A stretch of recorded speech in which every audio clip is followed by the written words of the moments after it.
Hey, I'm your host, BKP, and it's Wednesday night, and it's time for a Rebel Wrap-Up. You're watching FYNTV.com. We're at Circuit World here in Blue Ridge. We want to thank Blue Jeans Pizza.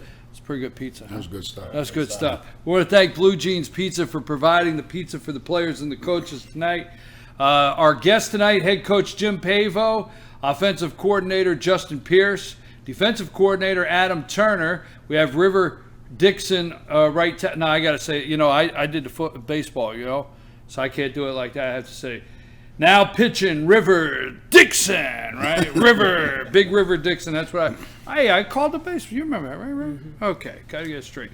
I'm here with River Dixon, right tackle, and Andrew Pavo, outside linebacker. I'm for sure when he gets in here in a minute, Andrew's going to have something to say. Team FYN Sports, our sports writer player of the week, Cooper Earls. Congratulations. And if you haven't had a chance, check out Daniel Jones' Rebels Show Resolve. That's on FetcherNews.com, Fannin County. Click on Team FYN Sports. That is a great article he has there. Now, on Friday nights, before we get into the show, you can follow your team on Twitter to check out all of the scores if you want to follow along. Go to FetcherNews.com and you see the Twitter emblem at the top. Click on that. Follow us. Hashtag Team FYN Sports. Hashtag Fannin Football. Hashtag Fetch Football Friday. Coach, I can't believe that my age I'm yelling hashtags. Right? Yep. You understand just that? Like tic-tac-toe. Do you understand that? Yeah. You no, could, I don't understand. That was the question of the night. Show's over, Coach. But anyhow, you can follow us on Friday night. Fannin's 1-1 on the season. They're coming off a loss 49-30 to Ringgold this past Friday night.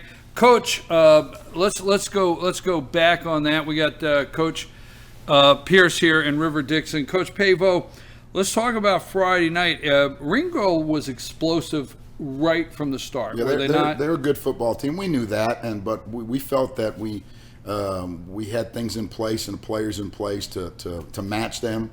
But they outplayed us, and they got to kind of hats off to them. We didn't feel like we played our best football. We played pretty good on offense, I felt. I mean, moved the ball, a lot of yards. We kind of left a couple of scores out there. Had ball inside the 20 a couple times. We actually scored one time, got called back for a penalty, and then we didn't score.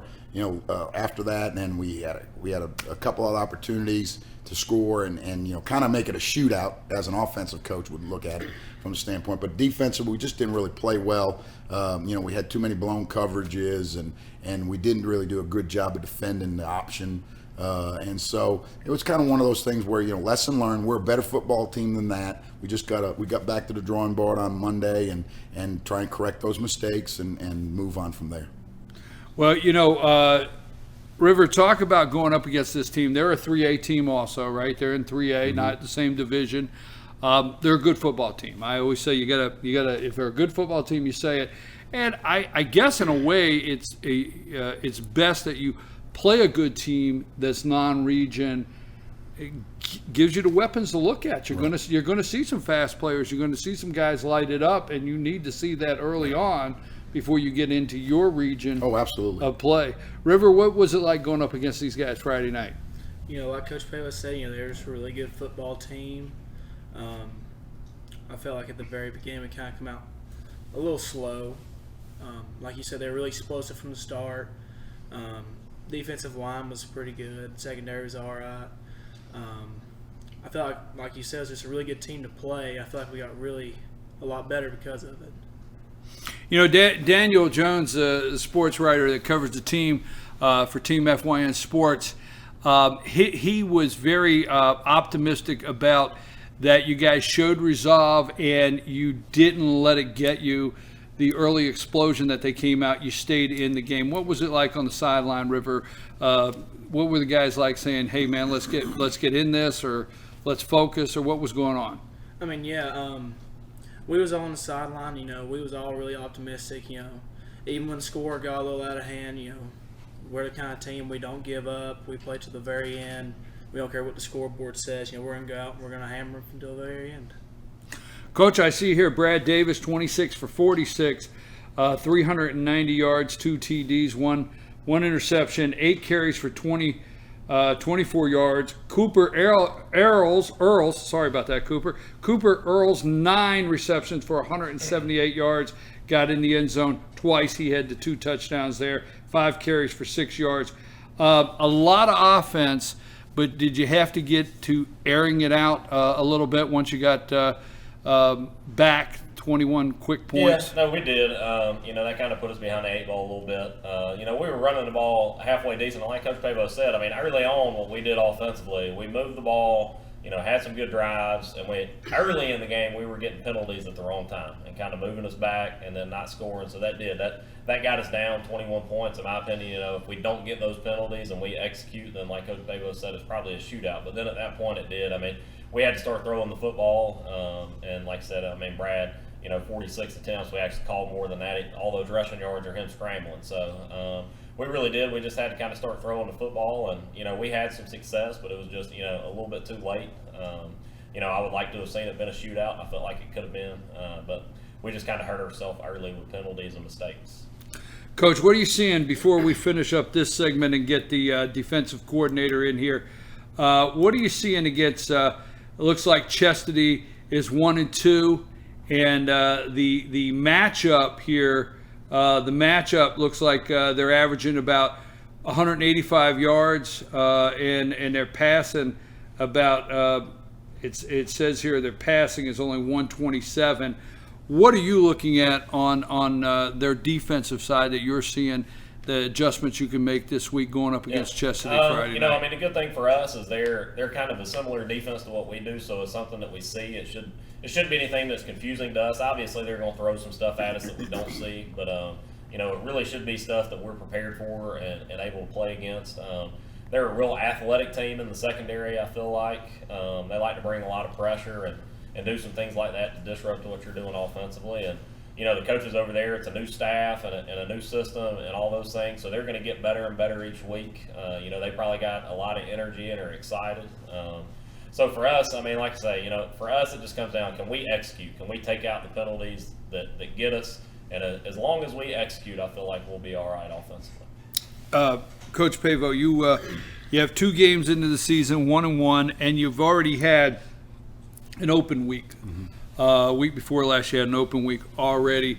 So you got 3 weeks in. Out of the 2 weeks between Gilmer and Ringgold, what are some of the things as far as some balance that you're seeing that you need to work on now? It's time now to get this out of the way. Penalties, missed assignments, offensive line maybe, I think, or getting the rushing game and the passing balance. For us, I think we've played good special teams so far in scrimmage in 2 games. I felt we played good on special teams, so we need to continue that because usually that's what gets you in the beginning of the year. It's special teams. You have a blunder here, a blunder, and actually in the first game, special teams we won. Won hands down. Right. Having an interception on a fake punt for a touchdown. We played good special teams last week. We had an onside kick where we were executed perfectly. Brandon Carran's executed perfectly and recovered an onside kick in the late third quarter. And gave ourselves another good field position to offense. And then I think offensively, like Coach was just saying, you clean up a few things, a couple penalties here. Maybe a drop ball or an overthrow there. But I think, we're back. We can run the football and we can throw the football. We got in this last game and we had to throw the football. I, said to Coach, hey, we need to pick our tempo up. At halftime we were down 28-10. I said we need to pick our tempo up, and he did, and they did. The kids did a good job of that offensively, and we threw the football because we figured, hey, we need to strike quick, or if we're throwing a football and it's incomplete, the clock's not running. That extends the game. And that gives us more opportunities to have more opportunities to get the football to close that 28-10 deficit that was at halftime. So I think we're balanced on offense. We can run the football, we can throw the football. We got a good deep game, we got a good intermediate game. We throw the ball well on screens. We run the football well. So I think offensively, we just got to clean up a few things. Defensively, we played well in that first game.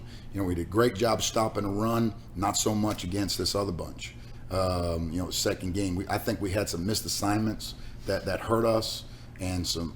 So, But the kids played hard, and that's what you ask guys. You play hard, and we got to correct some of these misassignments defensively, and we'll get back to playing good, solid defense. I mean, a lot of times when you play a team that has 2 good running backs and 2 wide receivers, you're kind of in that situation where, like, okay, we're going to take away the run, and then they're throwing the ball deep on you, one-on-one coverage. Or we're going to double coverage the outside guys, and now all of a sudden they're gashing the inside with the running game. So, and they had the players that could expose you, which was a good, again, playing a good football team. They execute, and where your weaknesses are, we can see it and say, we got to correct that. And we made some adjustments, scheme-wise, a little scheme adjustment, and we also made some adjustment personnel. Changing a couple of guys around, we'll play Cooper a little bit more corner instead of safety. But you're already seeing these things 2 games We're in. seeing it now. You're seeing it now, and right now. correct it now and get it worked out. And right. so when we get this week, we hope we're get back to playing better defense like we did game 1, and then even better the following week, and then get into region play, and you hope you're kind of playing your best defense. You have the weapons on the field, and we know that. We've watched the team. We know this year you've been developing for a couple years. A lot of these young guys here, you have the weapons on the field, and getting everybody adjusted so early in the season is definitely a benefit. Oh, absolutely. Having them. We really. I feel good as a head coach. I feel really good about our offense, and I feel that we can be really good on defense. We just got to clean things up a little bit. River, before we go to break, let me ask you one more question. As far as the line's concerned, with 2 games in and having the off week to work, how do you think things are coming? How do you think you guys are progressing at this stage of the season? Are you guys really starting to gel on that front line? I mean, we're just one big old family. We're really close. I feel like we have a really good line this year. There's a few misassignments last game, but we worked hard on it. We've corrected what mistakes we've made. We're going to cut down penalties, and I feel like we may possibly have the best line Fannin County's ever seen if we can just keep healthy and I like stay it. together. Well, let me ask you this. You basically have answered it, but before we go to break, because we're going to bring Andrew in here in a minute, let me ask you, as far as after this game, I always say when you look up the scoreboard and the lights go off, that game's over. That game's over. Lights went off. You can hear that poof, the lights are off, okay? From that point on, what do you think when you say, what can River do better this week? What can you work on this week? What can you do? What are you working on? Just get a little bit lower pad level. I was driving kids off the ball last game. I got to work on finishing the block. I got a kid 15 yards down the field. Finish it with burying him in the ground instead of keeping him up. You can't work on something if you don't acknowledge, recognize, and know what to do. And I like that answer. Great. I'm glad to have you here, River. I enjoy these young men and these guys. Don't forget, Team FYN Sports always highlighting and promoting these young athletes in a positive way. I am BKP. You're watching Rebel Wrap Up on FYN TV, and we're going to take a brief break. We're at Circuit World here in Blue Ridge. Thank you to Blue Jeans Pizza for providing a meal for the coach and the players tonight. Take us to break, Cole.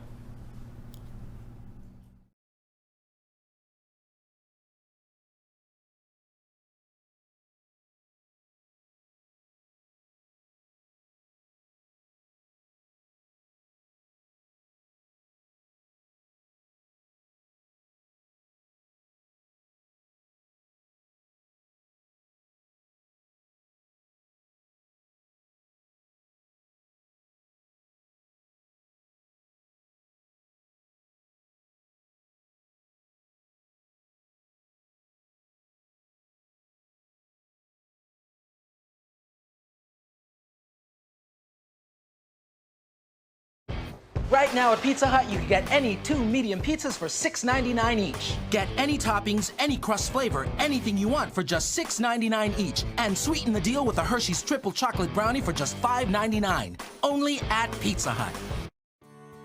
North Georgia Diamond is your source for diamonds. Come on in to view the area's largest selection of fine jewelry at North Georgia Diamond. All repairs and designs are done on-site by our jewelers. And North Georgia Diamond has the lowest prices on loose diamonds. You can also sell your gold, silver, and coins at North Georgia Diamond between Walmart and Lowe's in East Ellijay. Locally owned by Bill and Allison Craig, North Georgia Diamond is your source for diamonds in North Georgia.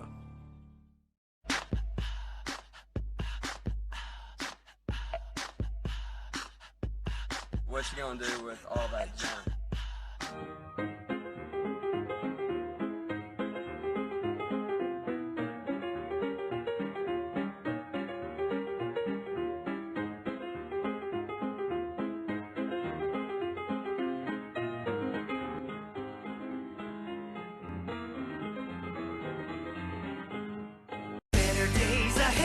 The summer sell down is on at Days Chevrolet in Jasper with huge savings up to 16% off MSRP. Save over $4,100 off Malibu Limited, now just $19,500. Save $9,500 on loaded Silverado Crew Cab LT, now only $38,700. Save up to 16% off MSRP on select new Chevys in stock during the summer sell down. Going on now at Days Chevrolet in Jasper. Better days ahead, Days Chevrolet. Find new roads.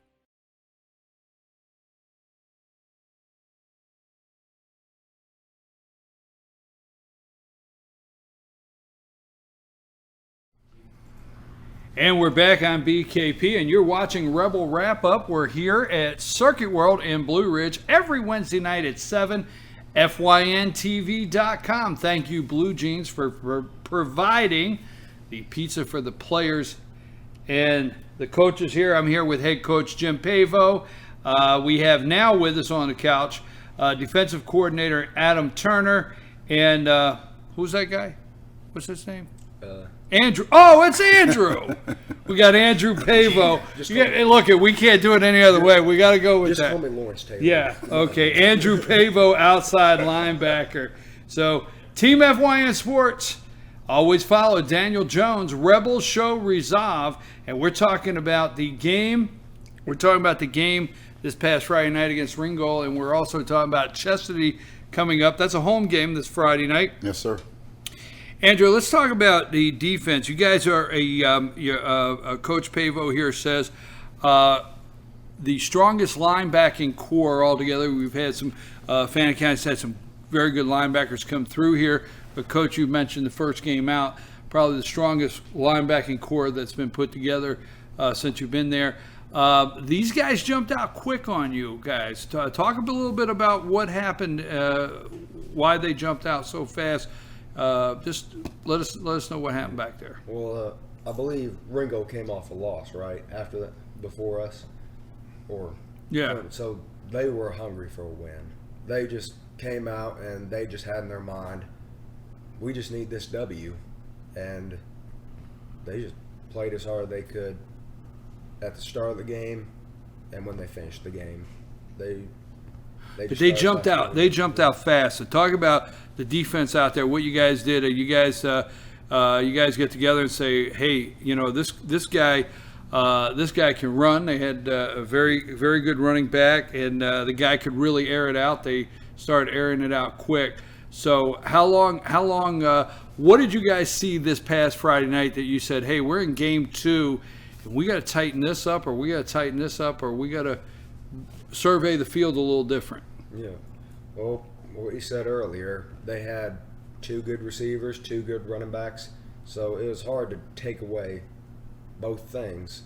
They were just very good as a unit altogether. They had a good quarterback, he could throw, and then he could also read the defense very well. If he just saw a safety on somewhere, he'd run it. He just didn't do anything bad. So we have to talk to Andrew, because while we was in the break, Andrew was all fired up, right? He was all right, Coach. We have to give it to him.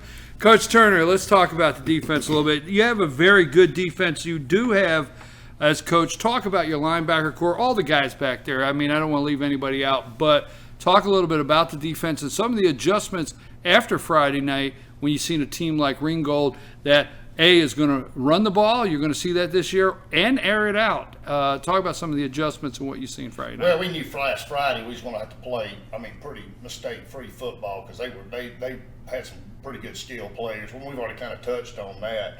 And, we made just enough mistakes, where they exposed that. They had the speed and the talent at running back and a receiver, to expose a lot of those things. And they did, and they took advantage of when we didn't do our assignments right, those types of things, as far as, the question about the linebackers, I mean, I've got Andrew. So I think that's one of the many reasons Coach Pavo brought me up here was to get him out of his hair. So I've got, I can understand. I've got What him. little we got he left. passed the torch on to me. Sorry, Coach. And the other outside linebacker we've got, we moved a defensive end from last year, Jeffrey Whitmire, to outside linebacker. And, we do a lot of different things with him, rushing the passer. I mean, he will drop some, but he plays the run real well. And our inside linebackers with Mason Rhodes and Hunter Gray, they kind of speak for Mason's kind of new to position too, and he's done a real good job, stepping in there. But as far as Friday goes, we just didn't execute like we needed to defensively, and the score was the end result. End up in a shooting match like that. So. Well, let me ask you another question on that, because you brought up something I want to come back to. I guess obviously. You said expose some things. So in a roundabout way, it is good that you have some things exposed. You have some things to go look at, because you're going to see these fast guys when you get down to region play, and you're going to see some of these really good skill players. So I mean, in a strange way, there's no better time than now to get exposed. Now you want to see it happen right before you get to region play anyway. Right, when you get exposed to some things. What are specifically some of the things that got exposed that you're focusing on? It's simple, fundamental defensive football. There were some gaps we didn't feel the right gaps at times. I mean, as far as just technical things, we didn't wrap up when we needed to. When you got a great back and you don't wrap up and get him to the ground, he can break tackles. Right. Things like things of that nature. And that was probably the biggest issues we had. Was things like that. Well, taking that into Chestatee, what are you seeing Chestatee? What are you seeing with their offense? They seem to have a balance. They're very, very balanced. Got good running backs. We're going to face another good running back this week. I mean, they got a real good fullback. I mean, they're not as big up front as Ringo was, offensive line wise. I mean, they still have some skilled people out wide. I mean, once again, we need to take the mistakes we made last week. And I think we have this week. We've had a great week of practice. To fix those things, and hopefully, we play Chestatee on Friday night. We'll have a lot of those problems solved. Coach, I want to go back. I want to ask you quickly here. I think you said last week was the first time you played a game and then had an off week. Are you seeing? How do you see that affecting the team? Now you played a game off week and played this early in the season. Yeah. Did you see that as being any kind of effect Friday night? I don't think it was a positive or a negative. I mean, you probably would think it was a negative because we didn't win. If we'd won, it looks like a great thing.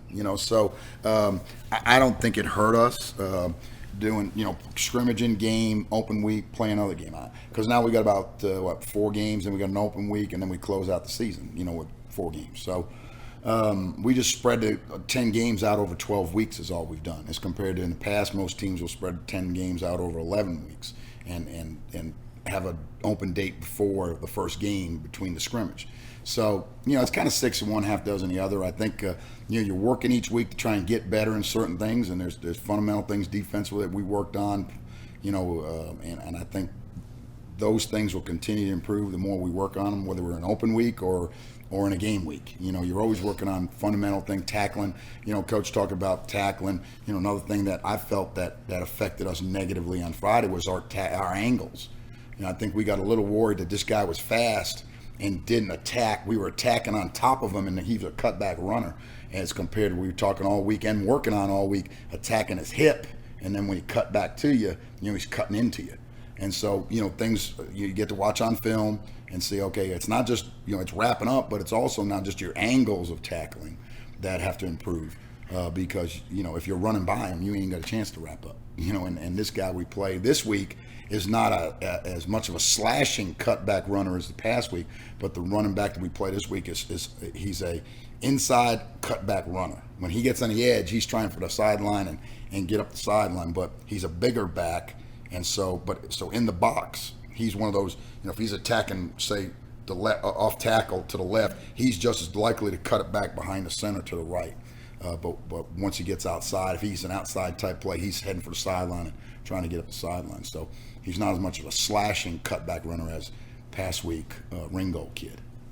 See, I would think with an off week, like you said, if you win, you say it worked out. If you lose, you say it didn't work out. But I think with a off week, it would be much easier to start a game and it take a little bit after you've been off a week. And somebody could jump on you really maybe. quick. And the thing too is you're in a situation where you sit there, and really sometimes an off week, we're working on us than that off week, getting right. better. And so I don't know. I mean, sooner or later you're going to have them. So it's kind of one of those things where if you got somebody injured, gives them an opportunity to kind of recover a little bit.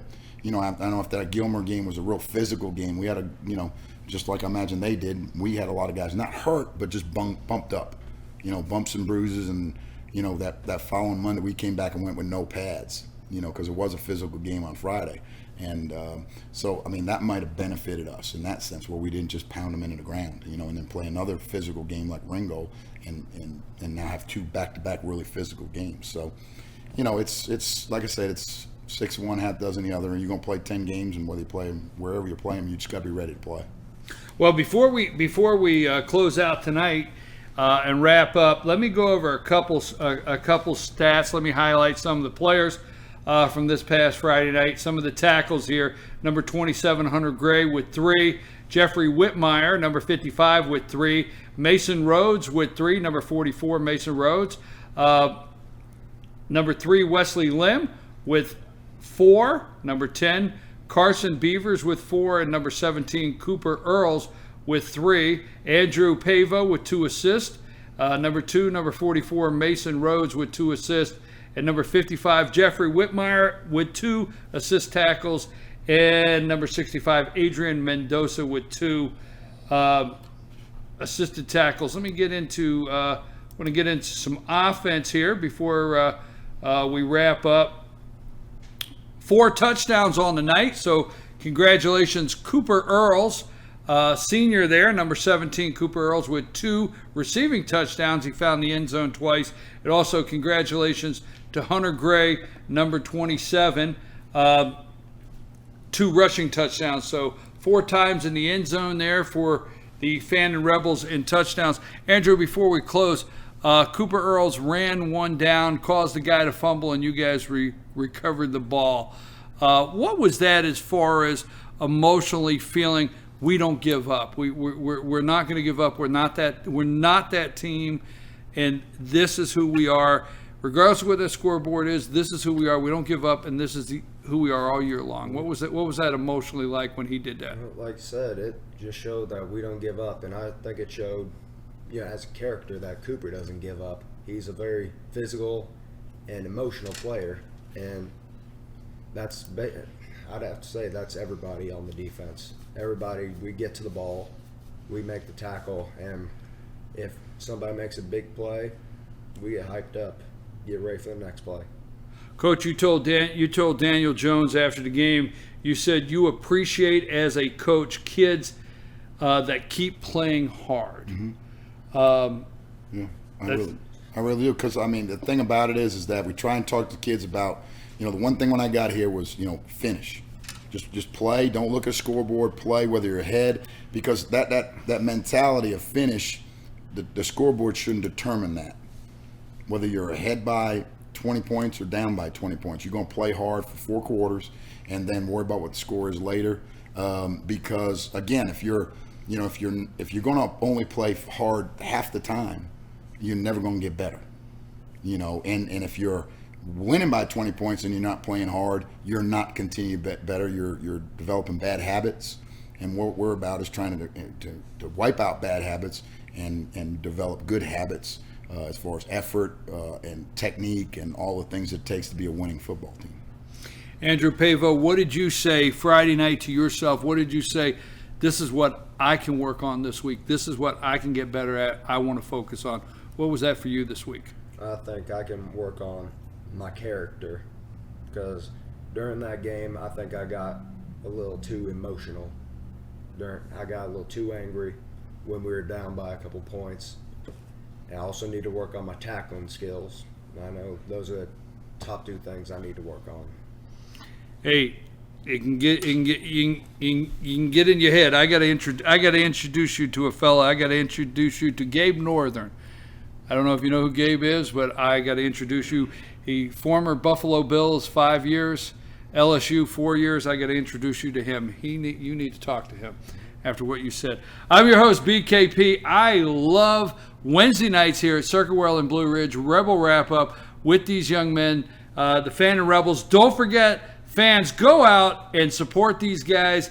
Chastity is coming to town, 7:30 at home. That's Friday night. Come out and support the guys. Don't forget, follow us on Twitter, FetcherNews.com, hashtag Team FYN Sports, hashtag Fannin Football. Find us on Twitter, and then go to FetcherNews.com, Fannin County. Click on Team FYN Sports, and every week find Daniel Jones' article. He's on the sideline covering your Rebels. Thank you, Coach. I appreciate it. Thank you to Blue Jeans Pizza. Thank you to Cole. Thank you to River. Everybody. Hey, it's time to end Rebel Wrap Up, but be up there Friday night. Support the team. Cole, let's go.